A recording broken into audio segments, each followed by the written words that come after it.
इसमें हम लोग नॉन हिंदी के जो है महत्वपूर्ण क्वेश्चनों को देखने वाले हैं। जिनका उर्दू सब्जेक्ट होता है उन्हों को जो है नॉन हिंदी पढ़ना होता है। तो इसमें कुछ ऑब्जेक्टिव क्वेश्चन आपके लिए लाए हैं, इसको फटाफट जो है कुछ समय में देख लीजिए, 5 मिनट मात्र लगेंगे। और जो है आपको जो है ग्रामर विशेष रखना है, ग्रामर जो है 2 टर्म्स रखना है, हिंदी व्याकरण, ठीक है ना। इसके लिए हमने वीडियो बना रखा है, उसको अच्छे से देख लीजिए। समास, संधि और शुद्धि अशुद्धि विलोम शब्द जो है ये सब ध्यान रखिएगा विशेष तौर पर, ठीक है ना।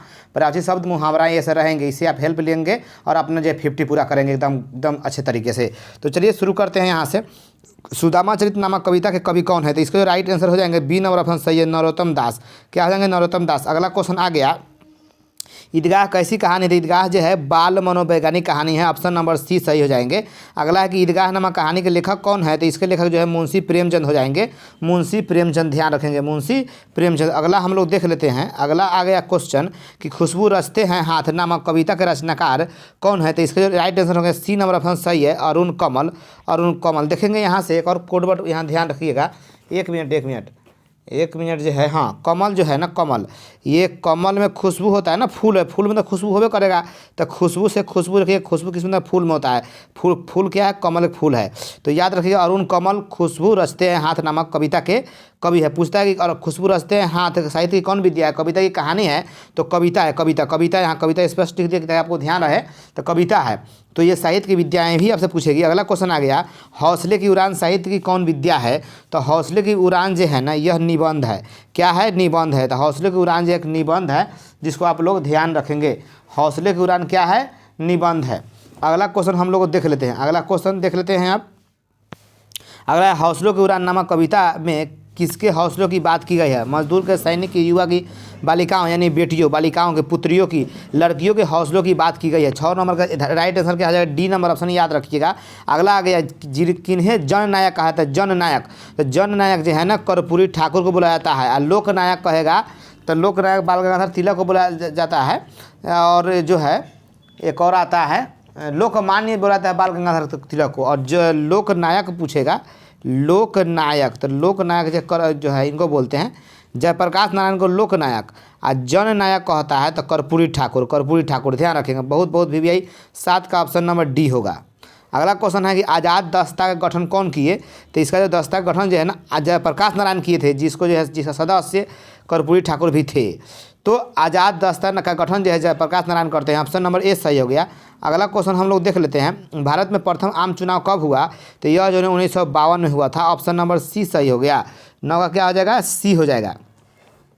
और यहाँ जो है इसमें जो है कर्पूरी ठाकुर चुनाए थे। कर्पूरी ठाकुर पहली बार किस विधानसभा से विजयी हुए? तो ये जो हो जाएगा ना ताजपुर से, यानी 10 नंबर का क्या होगा? डी, समस्तीपुर के ताजपुर जगह है, वहाँ से, समस्तीपुर जिला है, वहीं से जो है ये अपना ताजपुर विधानसभा से विजयी हुए। अगला क्वेश्चन है, कर्पूरी ठाकुर बिहार के मुख्यमंत्री कितनी बार रहे? तो ये 2 बार बिहार के मुख्यमंत्री थे कर्पूरी ठाकुर। अगला क्वेश्चन है कि कर्पूरी ठाकुर मैट्रिक की परीक्षा कब पास किए? तो ये जो है 1940 में पास किए, 1940, ऑप्शन नंबर बी सही होगा। याद रखिएगा कर्पूरी ठाकुर मैट्रिक पास कब किए? 1940 में। अगला क्वेश्चन है कि कर्पूरी ठाकुर मैट्रिक की परीक्षा किस श्रेणी से पास किए? तो ये 2nd डिवीज़न किए थे, द्वितीय पाली से पास किए। और ग्रेजुएशन में भी द्वितीय पाली से ही पास किए, BA भी द्वितीय पाली से किए और मैट्रिक भी द्वितीय पाली से किए। देखिए द्वितीय पाली करके भी क्या बिहार के चीफ मिनिस्टर बने, मुख्यमंत्री बने ये। अगला क्वेश्चन देखते हैं कि कर्पूरी ठाकुर का निधन कब हो गया? तो निधन ध्यान रखेंगे, इनका निधन जो है ना 17 फरवरी 1988 को हुआ था, ऑप्शन नंबर ए सही हो जाएगा। झांसी की रानी नामक कविता के कवयित्री कौन है? तो इसके कवयित्री जो हो जाएंगे ना Subhadra Kumari Chauhan, option number C होगा सही। ध्यान रखिए चौहान। अगला क्वेश्चन है, लक्ष्मीबाई की सहेली यानी खिलौने क्या थे? बर्छी, कटारी की कृपांत सब था, कब? सबके सब, यानी इन सभी से ही वो खेला करती थी। अगला क्वेश्चन है, बाल गोविंद भगत किस प्रकार की रचना है? तो यह जो हो जाएगा आपको रेखा चित्र है। क्या है? रेखा चित्र, किसी आदमी के बारे में लिखा गया है ना, रेखा चित्र, 17 के सी हो जाएगा। अगला क्वेश्चन हम लोग देख लेते हैं, हुंड्रू का जलप्रपात कौन राज्य में है? तो झारखंड में है। क्या यह कि यात्रा वृत्तांत है, लोग घूमने गया है ना वहाँ तो लिखते हैं कवि यात्रा वृत्तांत। हुंड्रू का जलप्रपात क्या है आपका? हुंड्रू का जलप्रपात क्या है? झारखंड कहाँ है? तो झारखंड में है। कहाँ है? झारखंड में है। नेक्स्ट क्वेश्चन हम लोग देख लेते हैं। अगला क्वेश्चन है कि बाल गोविंद भगत किस धार्मिक पक्ष से संबंध रखते हैं? तो ये कबीरपंथी थे। क्या थे? कबीरपंथी थे। ऑप्शन नंबर बी सही है। ऑप्शन नंबर बी सही है। बाल गोविंद भगत नामक पाठ के लेखक कौन है? तो इसके जो लेखक हो जाएंगे आपको राम वृक्ष बेनीपुरी हो जाएंगे। सी नंबर ऑप्शन सही है, ध्यान रखिएगा। बाल गोविंद भगत जो है रेखा चित्र है और जो है ये कबीरपंथी थे, कबीर के फॉलोअर थे, कबीर को मानते थे और लेखक कौन है इस पाठ के? राम वृक्ष बेनीपुरी। कलिंग युद्ध के बाद अशोक कौन धर्म अपना लिए? तो बौद्ध धर्म अपना लिए। कलिंग युद्ध के बाद, कलिंग युद्ध जो हुआ, कलिंग का जो है पुराना नाम उड़ीसा था, तो कलिंग युद्ध के बाद अशोक का मन बदल गया, उन्होंने जो है बौद्ध धर्म स्वीकार कर लिए और शस्त्र के त्याग कर दिए। सिरजन को पान का बीड़ा किसने दिया? तब मानू ने दिया था। ऑप्शन नंबर 20 सही हो जाएगा। अगला क्वेश्चन, बाल गोविंद भगत कार्तिक मास में क्या गाते थे? तो ये प्रभाती गाते थे। ऑप्शन सी सही हो गया। अगला क्वेश्चन है कि कर्पूरी ठाकुर का जन्म कहाँ हुआ था? तो समस्तीपुर में हुआ था। समस्तीपुर याद रखिए, समस्तीपुर जिला। हामिद मेले में क्या खरीदा? हामिद मेले में चिमटा खरीदा, सब कुछ छोड़ते हुए अपनी दादी को लिए, क्योंकि रोटियां सेकने में जो है निकालने में हाथ जल जाता था। बच्चे की दुआ नामक कविता का कवि कौन है? तो मोहम्मद गालिब है। ऑप्शन नंबर सी याद रखेंगे, 26 नंबर। अगला क्वेश्चन आ गया, हामिद के पास कुल कितने पैसे थे? मात्र 3 पैसे ही थे, जिससे वो चिमटा खरीदा बेचारा। तो ऑप्शन नंबर ए ध्यान देंगे। अगला क्वेश्चन आ गया हम लोगों का कि मोहसिन के पास कितने पैसे थे? तो मोहसिन के पास है ना 15 पैसे थे। मोहसिन के पास कितने पैसे थे? 15 पैसे थे मोहसिन, यहाँ ध्यान दीजिए। चलिए हो गया। अगला क्वेश्चन देख लेते हैं। अगला क्वेश्चन है कि महमूद के पास कितने पैसे थे? महमूद के पास जो है ना 12 पैसे थे। मोहसिन के पास 15, महमूद के पास 12 और हामिद के पास 3। हामिद की दादी का नाम अमीना। ईदगाह के पास किस वृक्ष की छाया थी? तो इमली के वृक्ष, ध्यान रखिए इमली। ईदगाह के पास कौन वृक्ष के? तो इमली वृक्ष की छाया था। अगला है कि पीपल नामक कविता के कवि, पीपल नामक कविता के कवि कौन है? तो इसके जो कवि हो जाएंगे आपको गोपाल सिंह नेपाली, गोपाल सिंह नेपाली। अगला है कि ठोस नामक कवि कहानी के लेखक कौन है? तो ठोस के जो हो जाएगा, ठोस का हो रहा है ठेस, ठेस के हो जाएगा फणीश्वरनाथ रेणु। फणीश्वरनाथ रेणु यह एक आंचलिक कहानी है। ठेस क्या है? कहानी है। ठेस क्या है? साहित्य कौन विद्या पूछेगा? तो कहानी का ये कहानी, ठीक ना। और पीपल जो है कविता। तो यह फणीश्वरनाथ रेणु एक आंचलिक कहानी है। चिकित्सा का चक्कर नामक हास्य रचना के चिकित्सा रचनाकार कौन है? तो हास्य मतलब हंसने वाला व्यंग है, हंसी मजाक किया गया है। तो बेढब सिंह बनारसी इसके रचनाकार है। तो नमो है अजब बेढब बनारसी पढ़ने से भी हंसी आता है और ये चिकित्सा का चक्कर जो है हाँ पढ़ने से हंसी आता है। तो ये हंसी वाला हंसी से हो जाएगा।